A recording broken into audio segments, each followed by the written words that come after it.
Hey guys, what's up? I'm Commander Corv'iin from Sinbad, and welcome to the second episode of Exploring Elite Dangerous. In this episode, we're going to cover ships and outfitting. So I do have to apologize in advance if I tend to draw out a pause too long. I am recording this audio and gameplay live because obviously I need to click around the menus and show you what's going on. So if I happen to pause for a little too long, please just forgive me. Live recording stuff is not my strong suit, even though I do Twitch stream, but obviously if you ever watch my streams, I don't talk a whole lot. Regardless, the first thing we're going to get into is the ships for exploring. So let's say you have, a couple million credits maybe, and you're like, hey, I want to do some exploring. What do I need? Well, the first thing you need is a good ship for it. While in all technicality, you can explore in any ship in Elite Dangerous, there are three that stand out as the optimal ships to use just because of jump range and internal compartment capabilities. The first ship is the Poor Man's Explorer ship, which I tend to call it, is the Diamondback Explorer. This ship has a pretty good jump range for its size. Internal compartments are less than optimal, but I mean, people get by with it. I know that a lot of people took it on the Distant Worlds exploration, whatever the E stands for, and people seem to fare very well in it. The only thing I don't like about it is because I'm a Horizons player, it doesn't have enough space for me to have the amount of SRVs I would like to use while actually out, because I tend to usually go very far outside of the bubble. So where do you go from a Diamondback Explorer? Well, the next step up is the Asp Explorer. This one is probably the most used and favored explorer ship in the game. Reason being is because it's a medium-sized ship, it handles very well in Super Cruise, it has a pretty glowing amount of internal compartments that you can actually get away with using or not using. And also the fact that it's just affordable. It's mainly affordable to outfit an Asp Explorer for exploration costs only 30 mil. Diamondback Explorer is obviously going to be cheaper than that, but it's not as expensive as an Anaconda. Now, the best exploring ship in terms of jump range is the Anaconda. Not really maneuverable, but it currently has the highest jump range in the game at 41 light years, which is absolutely insane and definitely outrageous. So you don't need 41 light years for anything. Even if you did, there are other ways to actually boost your jump range, but we'll talk about that in the Horizons episode. Okay, so you got your ship. What do you need beyond that? Well, you need to outfit it. And before we get into this, I do have to apologize because, again, I am recording this live and my microphone is very sensitive. I have a mechanical keyboard. You're going to hear me go clickety-clackety a little bit through this episode, so I apologize, and you may or may not hear my mouse. So we're just at a planetary base here, so we're going to go into outfitting. Again, I'm not expecting to find anything for outfitting, but this is just an episode to show you exactly what you need to look for, because my ship is pretty much outfitted the way I want it to. Is it optimal? No, but then again, no explorer ship is. And I need to take a breather. Okay, so first off, no hardpoints or utility mounts whatsoever. There's absolutely no reason for you to use them. Some explorers out there recommend using heat sinks. Just don't. Like, if you're purposely being stupid out there, you might need them, but if you're being smart about it, you don't need heat sinks, so don't worry about any of these at all.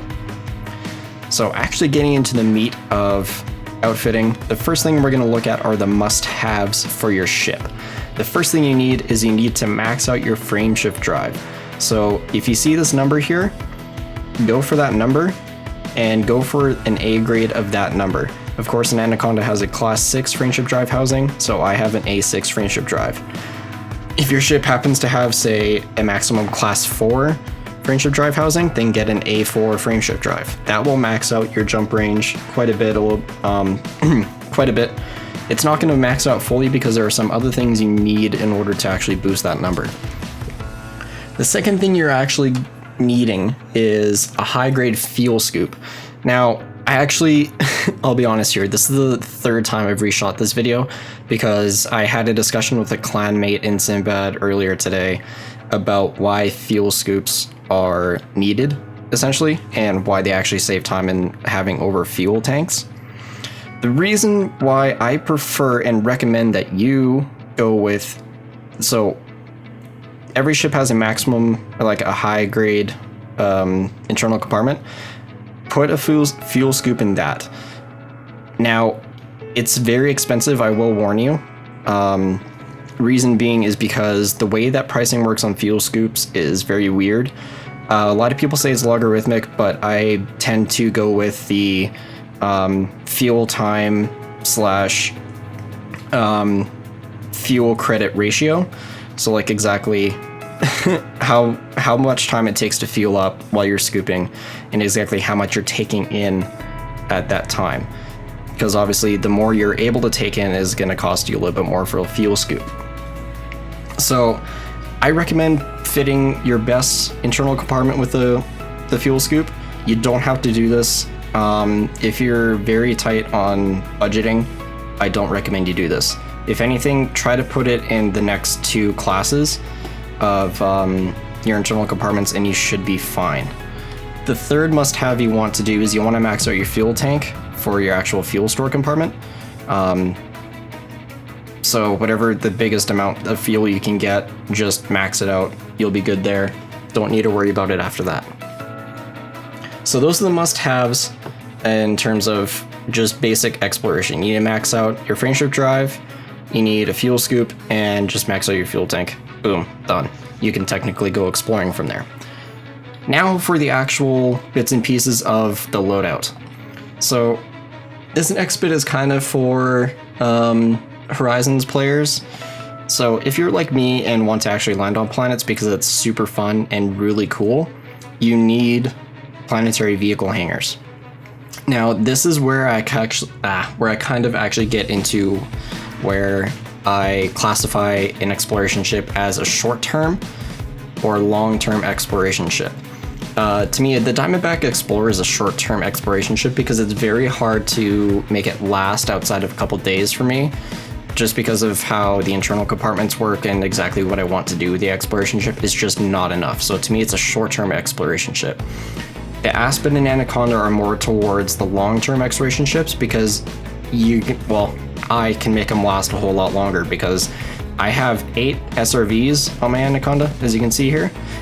If I'm out, like 65,000 light years away from Sol, 8 SRVs is more than enough to go out there and come back, even if I'm stupid or glitches happen, because they do happen.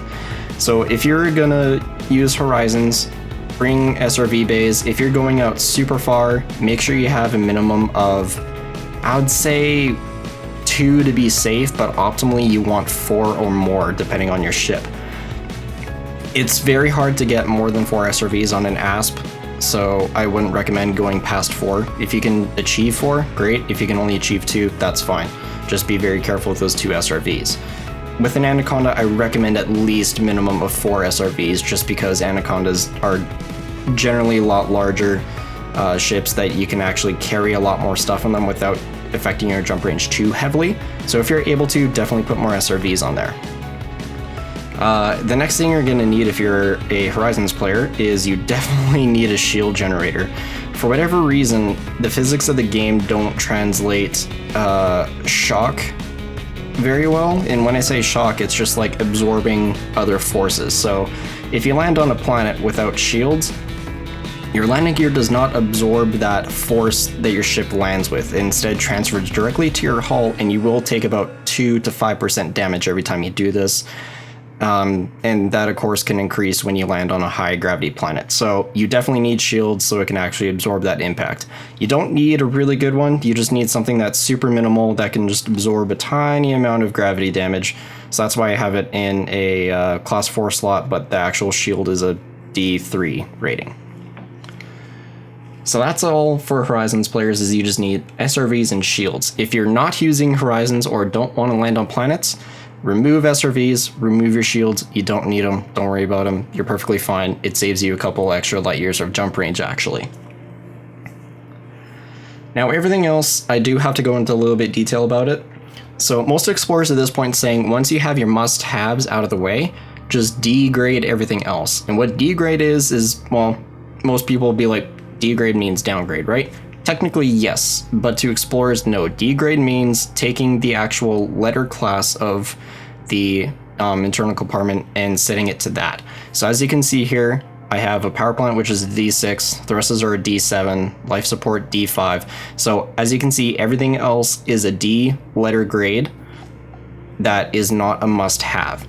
So when people say that you need to degrade your ship, that's what you do. You outfit it for D. The reason why D is the optimal explorer's outfitting rating is because D grades have the best power usage per weight ratio.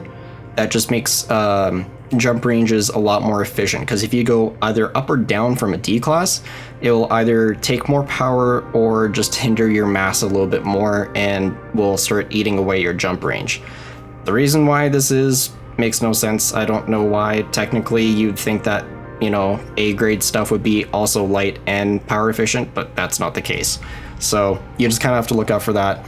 Sometimes you can get away with upgrading one or two things here or there without sacrificing too much of a jump range, but this is where I have to be in order to essentially keep my jump range between my 30 and 32 or 30 to 35 light year jump range that I like to maintain on exploration ships.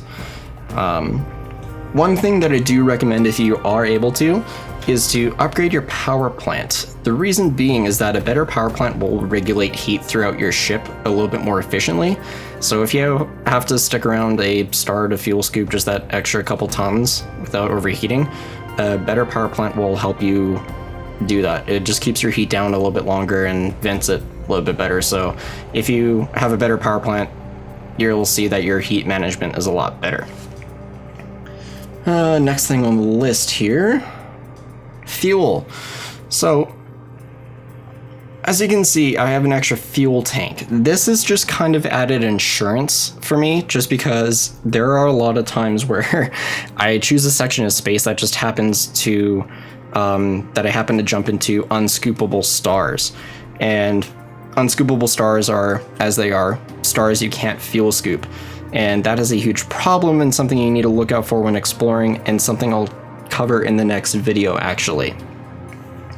So the reason why I have an extra fuel tank and why a lot of people would say no to this is just because there are some times where you can actually get unscoopable stars on a spree, and sometimes you just are super ignorant of being like, nah man, the next one is going to be a scoopable star, I swear. I'm just going to continue on my plotted course and hopefully the next one's a scoopable star.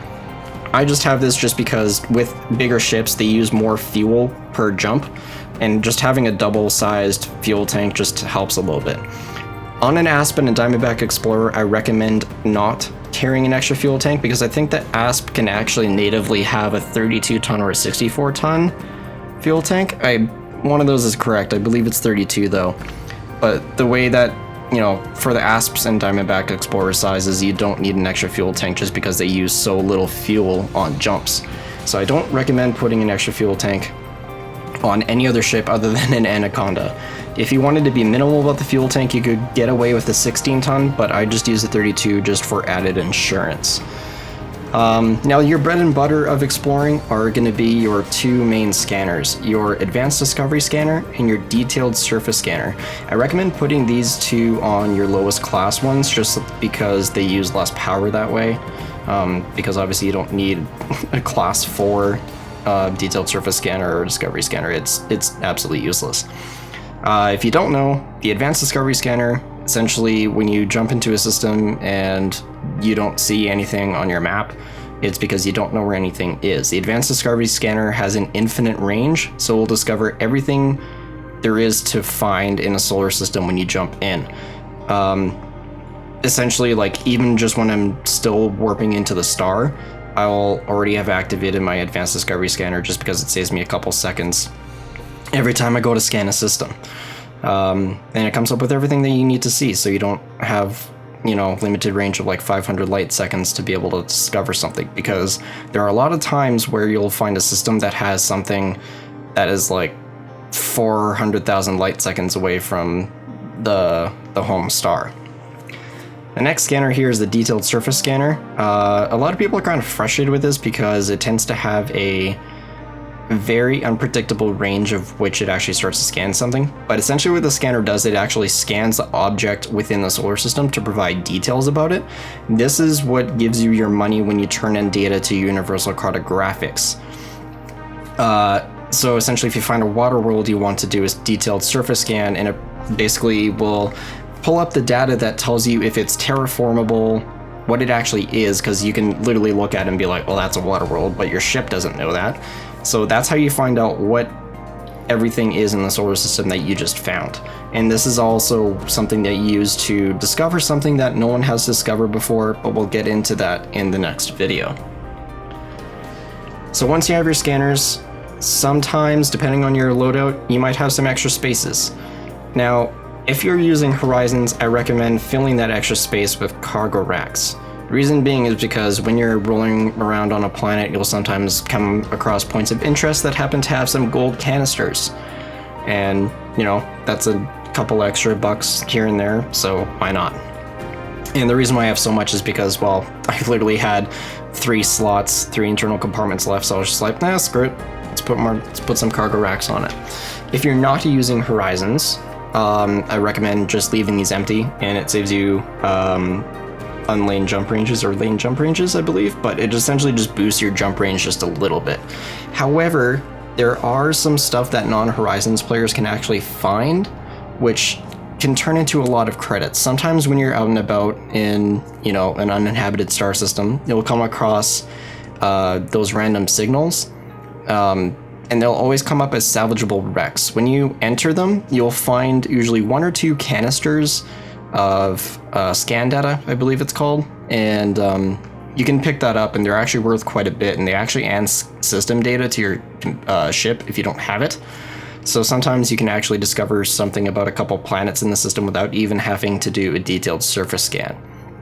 And these take up, you know, cargo space, so make sure you have a couple cargo racks if you want to pick these up. I think the best data scan recovery I ever turned in was maybe about 67k. So if you're a non-Horizons player or Horizons player that want to pick some of these things up, you can basically judge on that price if you think it's worth it or not to carry a couple tons of cargo back to the inhabited space bubble if you want a couple extra 1,000 credits. But other than that, I don't recommend putting cargo racks. I just do it just because I can. It's an Anaconda. Like, I mean, come on, what are we gonna do? So that's essentially it for outfitting. I know that I basically breezed over what I have on my Anaconda, but I've already gone over everything that you need for your ship. I've told you your must-haves. I told you what you can put on, what is recommended to put on if you're a Horizons or non-Horizons player, and essentially told you how to optimize your jump range down here. So that's basically it for this episode. Next time, when we return with episode 3, we're going to talk about discovery. And that's actually a pretty broad term. Essentially, that episode is going to cover, you know, what to look for while you're out exploring, how to find unclean systems, what to avoid, and how to prepare for unexpected dangers. So exactly, that's what we're going to be going over the next episode, which should be out in a couple days. And I'll let you guys know when that's happening. Anyway, thank you all for watching. I'm Commander Corv'iin from Sinbad, and I'll see you next time. Bye.